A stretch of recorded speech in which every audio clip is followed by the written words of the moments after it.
heels of the Bashinberlin PLE, we saw Rhea Ripley and Damian Priest avenge torment in the hands of Judgment Day, Gunther retain his title, and CM Punk defeat Drew McIntyre. WWE Raw rolled into Denver with yet another packed show, and we got all the fallout from that, as well as much more. We started things off with Manny, who kicked off the show feeling better than she has in weeks after the Terror Twins dispatched Dom and Liv at Bashinberlin. She felt so good she turned her attention to the Women's World Championship and about to challenge Morgan when Mysterio interrupted back and forth on the mic and shoot, and from the reigning champion attack from behind. Ripley was caught in the ropes and threatened by a 2-on-1 beating until Priest made the save and sent the heels to the back. The ongoing rivalry involving the Terror Twins and the Judgment Day has been one of the hottest programs in WWE, following up from the PLE with a star magnitude of Ripley letting the audience know that her victory in Germany was better cheaper in a bigger story and was the right decision. How they treated the ankle injury caused by getting caught in the ropes affects her pursuit of the women's title definitely bears waiting, but yet be intriguing to see. The first match was Otis, Tozawa and Dupree against American Made. Gable followed up a crushing defeat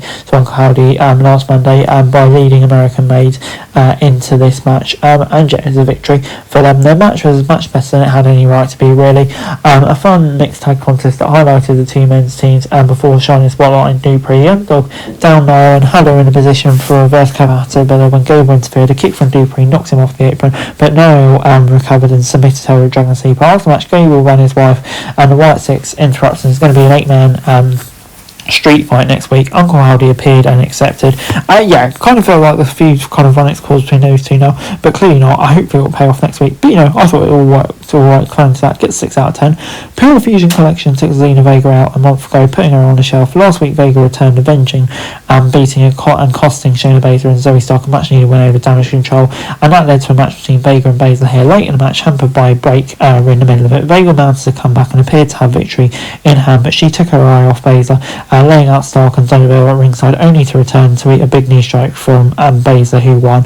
After the match, the heroes beat down Vega down until Lyra made the save. Still, the numbers advantage for poor Fusion Collections turned out too great, and the heroes stood tall to close things out. This was set up for another tag match, and if the past commercial vignette that saw Valkyria claim to have a plan ahead of Raw next week in Calgary is any indication, we may be in store for an Natalia return. Joy, 6 out of 10.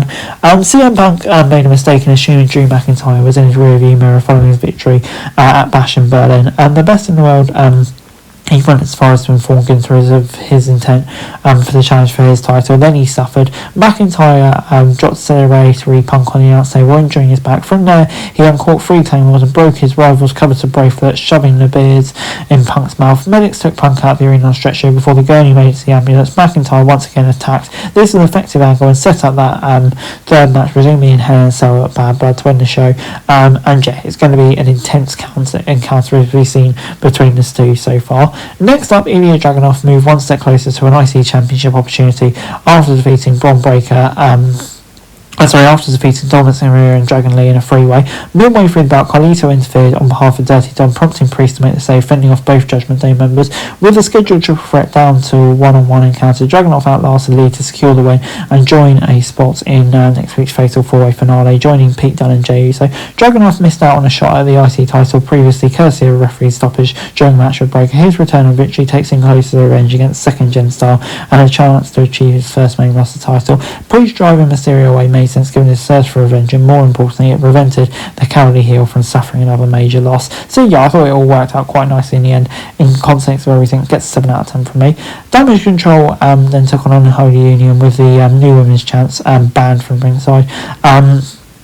It was 7 new contenders. Dawn and Fire isolated same throughout the contest, but a late hot tag to Sky sparks a comeback for Damage Control, but an errant drive from the Pirate Princess caught Belair at ringside, leading to a vengeful Cole to lay out saying. Back in the ring, the former champions delivered the Gory specials to the Genius of the Sky to score the win.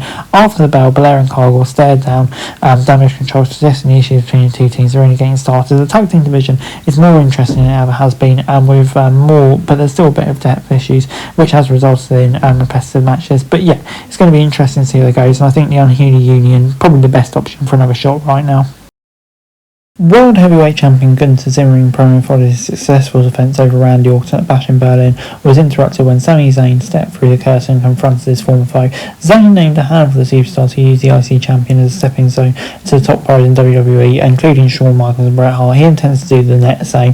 The ring general denied his challenge, and Zayn insinuated that he's afraid of him because he knows the underdog from the underground is the one Mason Ross' story can't beat. This was a strong segment that introduced another new challenger in the form of Zayn, who joined Punk as two superstars to reveal their intentions to go for a goal. The options are intriguing, both matchups are great, and Gunther could really easily use both of them to enhance his star power. Before Braun Strowman advanced to next week's Fatal 4-Way to determine the number one contender to the IC Championship, defeating Ludwig Kaiser and Sheamus in a triple threat, the Monster Among Men overcame a rib injury to remain in the final outlast his opponents. After interference from Dan, who blasted Sheamus for a shillelagh to intensify their rivalry, set up Strowman down with Kaiser and a running power slam to get the win. Strowman takes his size and power advantage to a fatal four-way match against Dan, Dragunov and Uso with a chance to earn a shot breaker, if not exactly what most would have expected after he soon armied his way through the roof with Cairo Rico.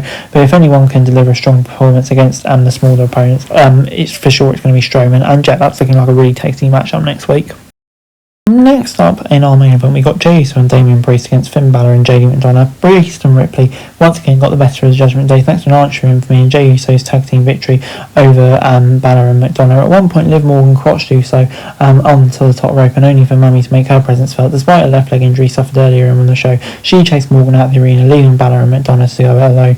It didn't work out favourably for the heels. Priest and laid out the latter, while Uso took out Balor, and the babyfaces rolled to wins to close out the show. The amount of talent in the ring will always deliver between the ropes, and for the most part is a fun and conclusion to the show that continued the babyfaces' revenge over the heels. The Uso was able to slide in here, in my sense the context of the story, so apparently feuding with Baker over the IC title is a testament to Triple H's booking ability. A really strong end, 7 out of 10. Overall, Raw gets 6 out of 10 from me. I thought, yeah, it's a pretty solid episode of Raw. Obviously all the fallout from Bashinberlin, some heating up as a feud, interesting dynamics around the world title and the IC title. So I think, another very interesting show from Raw here, and Jet on the whole gets 6 out of 10. That's it for this video. Thanks very much for watching. Remember to like, share, subscribe, follow us on our socials, link in the description below for daily wrestling news, meme and content. Subscribe to our other channels on screen right now, that'd be greatly appreciated. Thanks very much for watching. Peace out.